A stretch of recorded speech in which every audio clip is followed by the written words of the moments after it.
Olá, olá, amigos do canal do Jesus Redivivo no YouTube. Uma excelente quinta-feira para vocês, abençoada. Nós estamos mais uma vez aqui com um vídeo da nossa sessão Uma Dose de Luz com Emmanuel. Sempre muito gratos a Deus e a todos vocês, aos benfeitores, que nos permitem compartilhar esse material do nosso espírito evangelizador, da família espírita brasileira, esse grande benfeitor que é Emmanuel, através das mãos amorosas, trabalhadoras, do nosso inesquecível Francisco Cândido Xavier, o nosso Chico, tanto material que ele nos legou, né, gente? Então, nós estamos aqui fazendo uma leitura interessante a respeito do assunto tentação, né, que consta lá no livro Religião dos Espíritos, o estudo de Emmanuel a respeito do livro dos Espíritos, e temos aí observado algumas situações que o benfeitor vai colocando com relação às tentações que nos invadem. Primeiro ele fala do nosso passado reencarnatório, alerta a todos nós com relação a isso, que nós estamos muito presos a essa situação. Ele nos fala também uma outra coisa, que a tentação não está presa ao aspecto exterior, não é? A tentação nasce de dentro de nós mesmos, não tem nada a ver com esta ou aquela circunstância, não é? E depois ele nos acrescenta que os obsessores desencarnados, aqueles que são os nossos companheiros que ainda não se iluminaram, eles também aproveitam essas nossas ideias e multiplicam isso com uma força proporcional muito maior para que a gente realmente fique aí preso à obsessão que de tratamento muitas vezes difícil e que leva as pessoas a situações muito complicadas, né? Hoje vamos ver o que Emmanuel nos preparou, gente. Ele vai mais um parágrafo aqui analisando a tentação. Todavia, é preciso lembrar que a vida é permanente renovação, propelindo-nos a entender que o cultivo da bondade incessante é o recurso eficaz contra o assédio de toda influência perniciosa. Bom, Emmanuel explicou a questão da tentação, agora ele entra na questão do remédio, não é?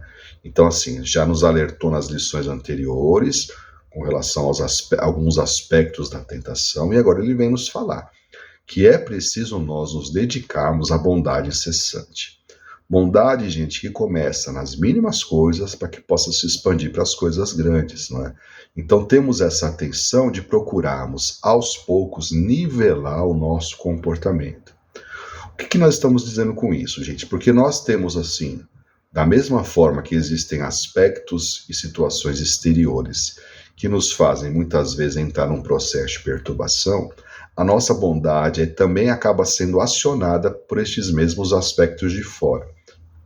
Vamos tentar explicar para os nossos amigos. Quando eu entro na casa religiosa, essa bondade ela é automaticamente acionada, porque eu estou no meio de meus amigos, numa vibração estável, diferente, junto aos benfeitores, não é?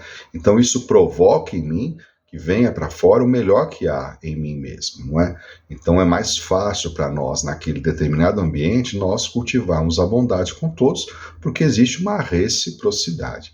Agora, é lógico que no dia a dia, nas nossas lutas, nas nossas diferentes frentes aí de trabalho, nós também vamos nos sentir muitas vezes mais constrangidos, porque não existe a reciprocidade. E aí a gente acaba ficando muitas vezes pensando assim, será que vale a pena somente eu ser o bom? Por que isso, gente? Porque nós confundimos bondade incessante com passividade incessante, não é? A bondade, ela não é apenas a pessoa aceitar tudo de errado que está ao seu redor e continuar boazinha, não é? Bondade é conferir a cada situação o seu devido peso e procurar agir dentro daquilo que nós temos aprendido, não é? Porque também sair dessa esfera de ser a pessoa que muitas vezes permanece diante de todas as questões que se apresentam. A pessoa permanece numa atitude muito parada, muito passiva, é esse mesmo termo, e o mundo vai passando por cima, não é? Então, tentar colocar bondade nas coisas que a gente faz, independente da atitude dos outros, porque em grande parte das circunstâncias não vai haver reciprocidade, mas a gente não pode ter vergonha de ser bom. A gente está chegando num ponto da história da humanidade que as pessoas andam com vergonha de ser boas. Então, com vergonha de serem boas, desculpa, melhorar a frase, as pessoas andam com vergonha de serem boas. Então, gente, é tomar essa atitude tentando nivelar, não só nos lugares que acionam esse mecanismo em mim, por conta dessa troca de energias positivas, mas também aonde eu às vezes não me sinto tão bem, porque é ali que Deus me colocou para eu desenvolver, porque aí a bondade passa a ser meu patrimônio. No momento que eu me tornar uma pessoa realmente boa, eu não perco mais isso para lugar nenhum. Né? É mais ou menos esse o raciocínio de Emmanuel.